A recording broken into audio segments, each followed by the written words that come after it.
just got off the AT. These guys that live here let you get water, and then the trail goes right down their driveway. And we are in North Adams, Mass. First town in Mass. And get ready for this. The Papa John's here, 50% off for thru hikers. So that's where I'm heading right now. And they're right by a stop and shop, so I can resupply right in the same plaza. We are in North Adams, and these guys let you use their bikes to get around town. That's pretty awesome. Thank you. Crossing over the Hoosick River, decorated with handprints. Beautiful day, perfect weather. So for a while I've been thinking about doing this, but I just cut off all these little extra straps and this liner thing from my pack. Just like, you know, stuff that I'm not using at all. They just don't fit my needs, like extra webbing, ice axe strap, compression straps. And I mean, it's a good amount of weight here. I don't have a scale, but it's definitely more than a few ounces. Let's see, it's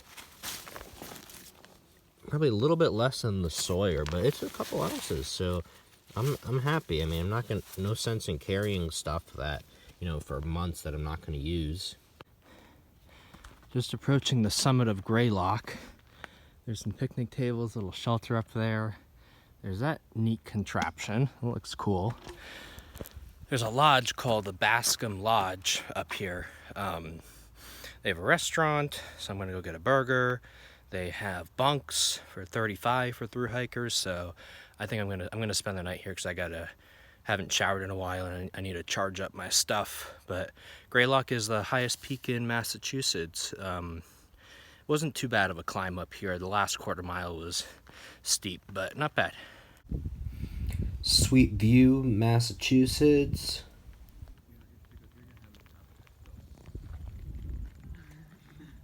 I did my biggest day of about 22 miles the other day.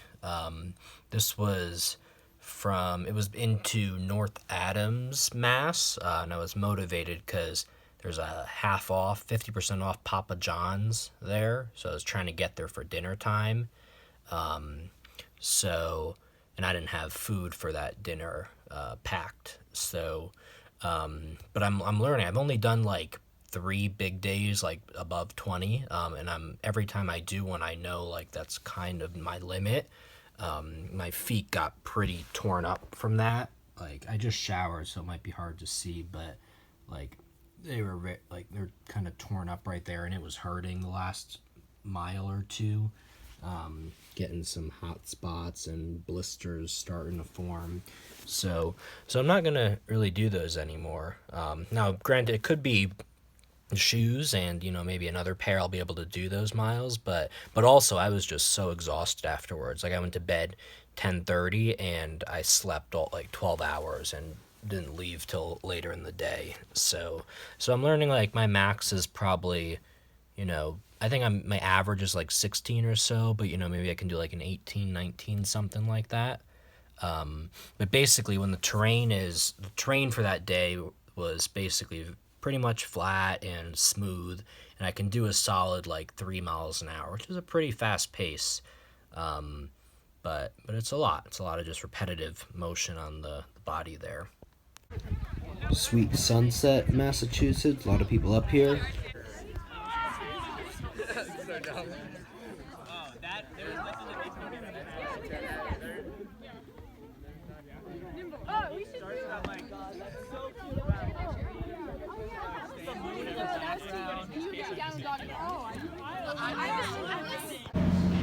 Inside the Mount Greylock Memorial and Observation Tower.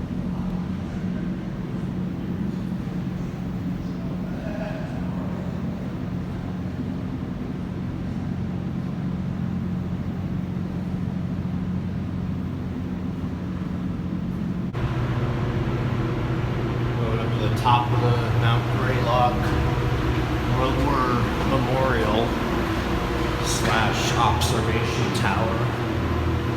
Sweet. In the tower, degrees from 360 degrees. What else we got over here? Very cool. This is it.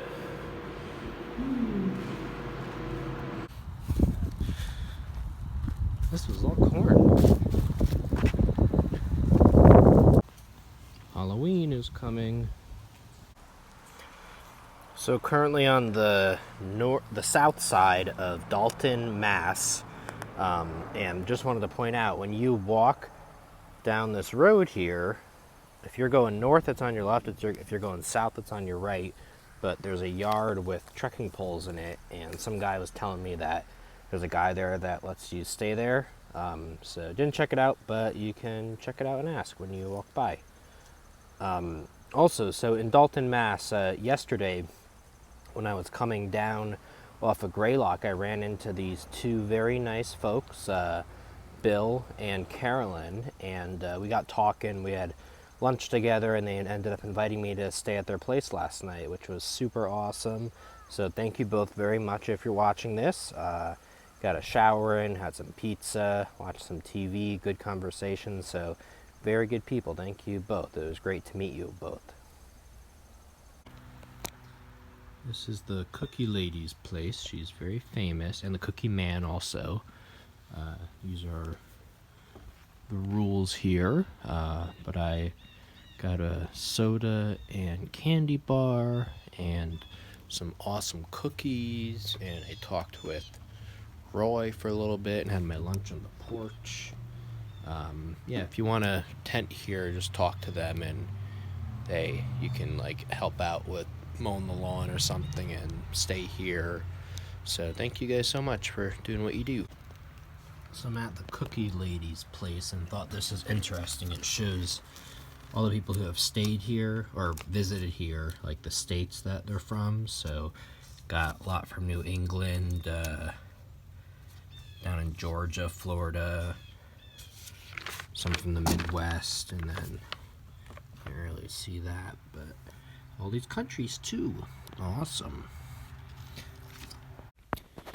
Thought it'd be fun to do a time lapse of how I set up my camp at night. So just setting up the tent here, making sure the ground is not on anything sharp, put the fly up, and then start loading all my food stuff out in the vestibule, blow up my pad, put everything inside, and we're done. Crossing over the Mass Turnpike, Appalachian Trail 90. Okay, hello all. So it's raining out, as you can see and hear.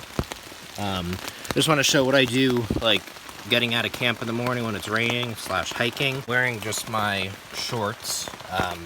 So I'm just going to be hiking in this because it's warm enough out. It's probably about 70 degrees out right now. So I got my shirt in my pack, and so I'm not going to let that get wet. And I'm not wearing my rain jacket because I'm just going to like sweat up in there and clam up and all that. So rain jacket's really for when it gets colder out. So I'm just going to hike like this, and then these shorts are the only thing that gets wet. And then I'll kind of get like a free shower otherwise. So it'll be good. So in my tent, I packed up everything like inside of the rainfly here.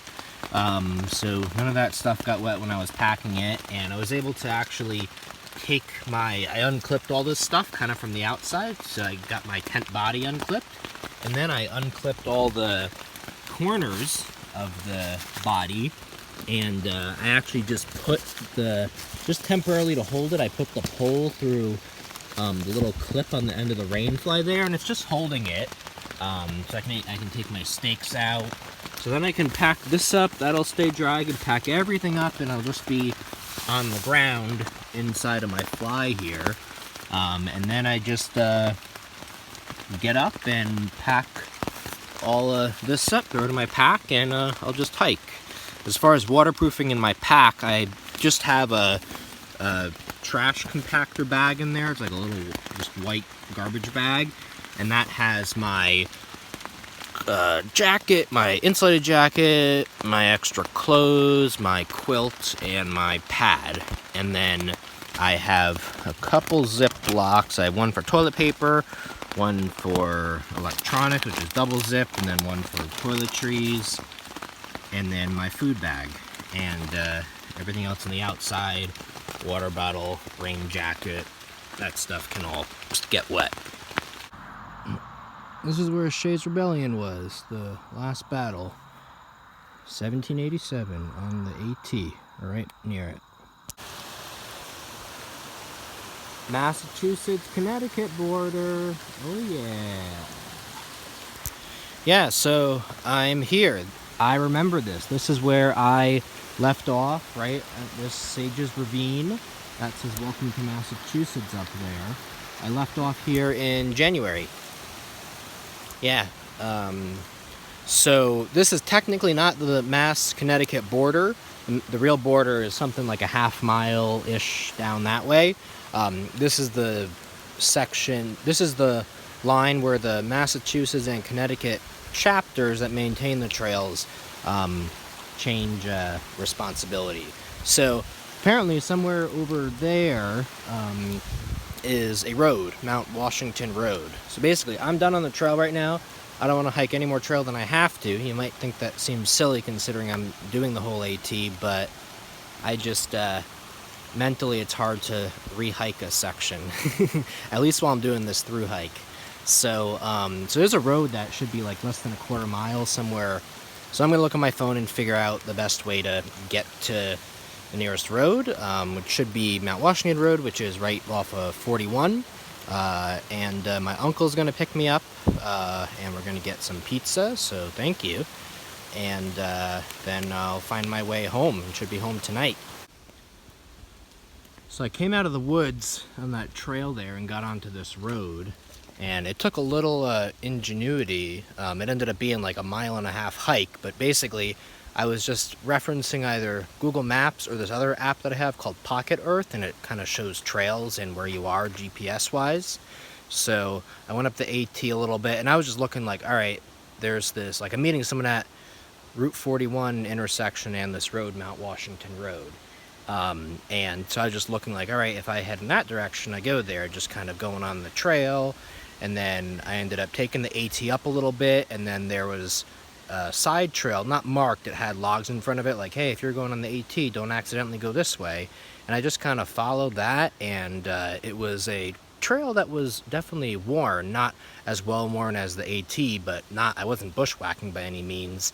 And then it eventually, for a while, it wasn't on any map that I had, and then it eventually intersected with the map I had in Pocket Earth on my phone, and just brought me down the hill. And then I saw a sign that said to Route 41, and it brought me to here.